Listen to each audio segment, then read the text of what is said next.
படிப்புகள் குறித்து விளக்கமளிக்க பெருந்துறை அரசு பாலிடெக்னிக் கல்லூரியினுடைய விரிவுரையாளர் திருமதி எம் பாலாமணி அவர்களை அன்புடன் அழைக்கிறோம்.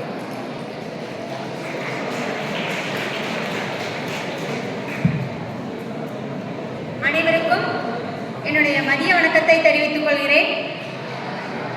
நான் இப்போது இந்த நிகழ்வில் பாலிடெக்னிக் கல்வி பற்றி உங்களிடம் பகிர்ந்து கொள்கிறேன். காலதாமதம் கருதி ஒரு சில மணித்துளிகளில் என்னுடைய உரையை முடித்துக் கொள்கிறேன். பாலிடெக்னிக் அப்படிங்கிறது பாலிடெக்னிக் படிப்பு அப்படிங்கிறது என்ன அப்படின்னா தொழிற்கல்வி. ஓகேங்களா? இப்போ இதை ஷார்ட்டாக நான் சொல்லணும் அப்படின்னா பாலிடெக்னிக் படிக்கிறக்கூடிய தொழிற்கல்வி இது ஒரு பாலம். எதுக்கு அப்படின்னா 10ஆம் வகுப்புக்கும் இன்ஜினியரிங்க்கும் இடையில இருக்கக்கூடிய ஒரு கல்வி அப்படின்னு சொல்லலாம். ஓகேவா? 10ஆம் வகுப்பு படித்து முடித்த மாணவர்கள் அனைவரும் டைரெக்டாக பாலிடெக்னிக் ஜாயின் பண்ணிக்கலாம். 3 இயர்ஸ் கோர்ஸ். ஓகேங்களா? இப்போ பாலிடெக்னிக் முடிச்சதுக்கப்புறம் நீங்கள் என்ன பண்ணிக்கலாம் அப்படின்னா இன்ஜினியரிங் கோர்ஸ் ஜாயின் பண்ணிக்கலாம். 3 இயர்ஸ் கோர்ஸ். ஓகேங்களா? ஆக்சுவலாக இன்ஜினியரிங் 4 இயர்ஸ் கோர்ஸ். நீங்கள் பாலிடெக்னிக் கம்ப்ளீட் பண்ணிட்டீங்க அப்படின்னா 3 இயர்ஸ் கோர்ஸ் 3 இயர்ஸில் முடிச்சுக்கலாம். ஓகேங்களா? இப்போ இந்த பாலிடெக்னிக் என்னுடைய கருத்து என்ன அப்படின்னா நான் இன்ஜினியரிங் படிக்க ஆசைப்படுகிறேன். ஆனால் எனக்கு மேக்ஸ் வராது. ஏன்னா இப்போ நான் மேக்ஸ் வச்சு தான் பார்த்தீங்க அப்படின்னா உங்களுக்கு கட் ஆஃப் வரும். ஓகேங்களா?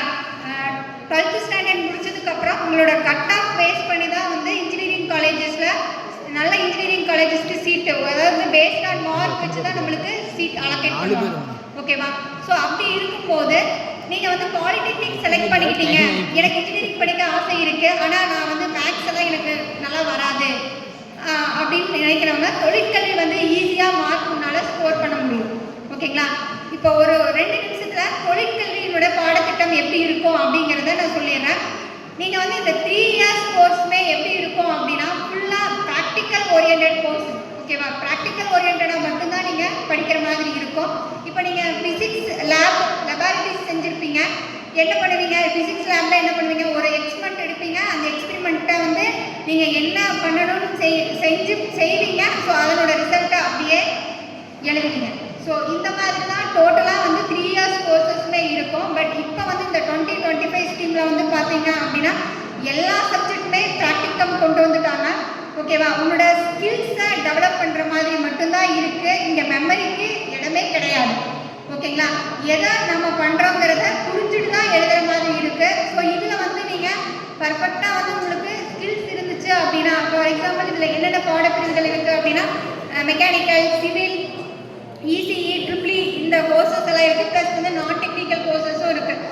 அக்ரிகல்ச்சர், ஹோட்டல் மேனேஜ்மெண்ட் இந்த மாதிரி கோர்சஸும் இருக்குது. இது எல்லாத்துலேயுமே பார்த்தீங்க அப்படின்னா இப்போ ஃபார் எக்ஸாம்பிள் ஒரு மெஷின் இருக்குது அப்படின்னா அந்த மெஷின்ஸை பார்த்துட்டு அதில் என்னென்ன பார்ட்ஸ் இருக்குது அப்படிங்கிறத விசுவலாக பார்த்துட்டு அதில் என்ன இருக்குங்கிறத தான் நம்ம ரைட் பண்ண போகிறோம். ஸோ இதில் நம்மளுக்கு மேக்ஸ்லேருந்து நம்ம எஸ்கேப்னு தான் சொல்லுவேன்.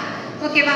ஸோ அப்போ நீங்கள் இதில் ஈஸியாக 95% நீங்கள் ஸ்கோர் பண்ணலாம். ஃபுல் அட்டென்ஷனில் அந்த தொழிற்கல்வி இன்ட்ரெஸ்டோட படிச்சிங்க அப்படின்னா 95 ஸ்கோர் பண்ணலாம். ஸோ இதில் நீங்கள் 95 ஸ்கோர் பண்ணீங்க அப்படின்னா கவர்மெண்ட் காலேஜஸில் நீங்கள் ஈஸியாக ஜாயின் பண்ணிக்கலாம். உங்களோட வேலைவாய்ப்பு திறமையும் அதிகமாக இருக்கும்.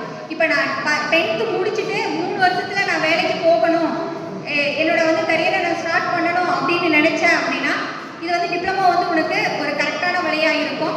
அடுத்தது நான் டிப்ளமோ முடிச்சுட்டு அதுக்கப்புறம் இன்ஜினியரிங் முடிச்சுட்டும் நீங்கள் இன்ஜினியரிங் ஈஸியாக 3 இயர்ஸில் கம்ப்ளீட் பண்ணிக்கலாம். 12th ஸ்டாண்டர்ட் படிக்கணுங்கிற அவசியம் இல்லை. இன்கேஸ் நான் 12th ஸ்டாண்டர்ட் முடிச்சுட்டேன், நான் ஆர்ட்ஸ் குரூப் எடுத்துட்டேன், இன்ஜினியரிங் கோர்ஸ் சயின்ஸ் குரூப் எடுக்கல, ஆர்ட்ஸ் குரூப் எடுத்து நான் 12th முடிச்சிருக்கேன் அப்படின்னாலும் நீ 12th முடிச்சுட்டு எகைன் டிப்ளமோ படிக்கலாம். டிப்ளமோ உங்களுக்கு 2 இயர்ஸ் கோர்ஸ் தான். இப்போ இந்த லாஸ்ட் இயர்லேருந்து தான் மாற்றிருக்காங்க. சயின்ஸ் ப்ளஸ் ஆர்ட்ஸ் குரூப் என்ன 12th படிச்சிங்கனாலும் டிப்ளமோ 2 இயர்ஸ் கோர்ஸ் தான். அப்போவும் நீ டிப்ளமோ 2 இயர்ஸ் படிச்சுட்டு அதுக்கப்புறம் நம்ம இன்ஜினியரிங் டைரெக்டாக 3 இயர்ஸ் படிச்சுக்கலாம். ஓகேவா? இது பாலிடெக்னிக் பற்றி உங்களுக்கு தெரிஞ்சிருக்கும். பாலிடெக்னிக் கல்வி அப்படிங்கிறது உன்னுடைய பயிற்சி அதனோட அனுபவத்தையும் சேர்ந்து கற்றுக்கிற மாதிரி இருக்கும். ஓகேங்களா? தென் வேலைவாய்ப்பு அப்படிங்கும்போது கவர்மெண்ட் வேலைவாய்ப்பு அப்படிங்கிறது state government, central government jobs இருக்குது. ஸோ இதை பற்றி எனக்கு தெளிவாக பேசுகிறதுக்கு டைம் இல்லை. இப்போ ஸ்டேட் கவர்மெண்ட்டில் பார்த்தீங்க அப்படின்னா TNPSC, Tamil Nadu public service commission இருக்குது. இப்போ எல்லாருமே டிஎன்பிஎஸ்சியில் வந்து குரூப் 1, குரூப் 2, குரூப் 4 பற்றி தெரிஞ்சிருப்பீங்க. இதுக்கு எல்லாம் குரூப் 4க்கு வந்து 10th எலிஜிபிலிட்டி, குரூப் 1, குரூப் 2க்கு எனி டிகிரி எலிஜிபிலிட்டி. ஓகேங்களா? இது இல்லாமல் தமிழ்நாடு பப்ளிக் சர்வீஸ் கமிஷனில் கம்பைன்டு இன்ஜினியரிங் சர்வீஸ் கமிஷன் அப்படின்னு சொல்லிட்டு கால்ஃபர் பண்ணுறாங்க. இயர்லி கால்ஃபர் வந்துகிட்டே இருக்குது. இயர்லி 200 வேகன்சிஸ் வந்துகிட்டே இருக்குது. ஸோ இதுக்கான எலிஜிபிலிட்டி டிப்ளமோ படிச்சிருந்தீங்க அப்படின்னாலும் நீங்கள் எழுதலாம். டெக்னீஷியன் ஜாப்ஸ் வந்து எழுதலாம். ப்ளஸ் ரயில்வே ரெக்ரூட்மெண்ட் போர்ட்லேயும் நீங்கள் டிப்ளமோ படிச்சிருந்தீங்க அப்படின்னா டெக்னீஷியன் ஜாப்ஸ் இருக்குது. SSC staff selection commission, railway board staff selection commission எல்லாமே சென்ட்ரல் கவர்மெண்ட் ஜாப். ஸோ இதுலேயும் நீங்கள் வந்து டிப்ளமோ முடிச்சுட்டு கவர்மெண்ட் ஜாப்க்கு போகிறதுக்கான ஒரு வழியாக இருக்கும். இந்த கருத்தரங்கு விழாவில் நடந்த அனைத்து கருத்துக்களையும் ஏற்றுக்கொண்டு உன்னுடைய திறமைக்கு ஏற்ற வழி என்பதை நீயே சார் சொன்ன மாதிரி உன்னோட கோலை நீ செட் பண்ணிக்க.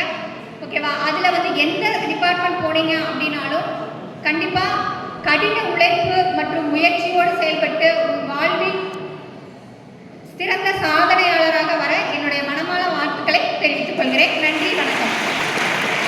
கருத்துரை வழங்கிய திருமதி பாலாமணி அவர்களுக்கு நன்றி.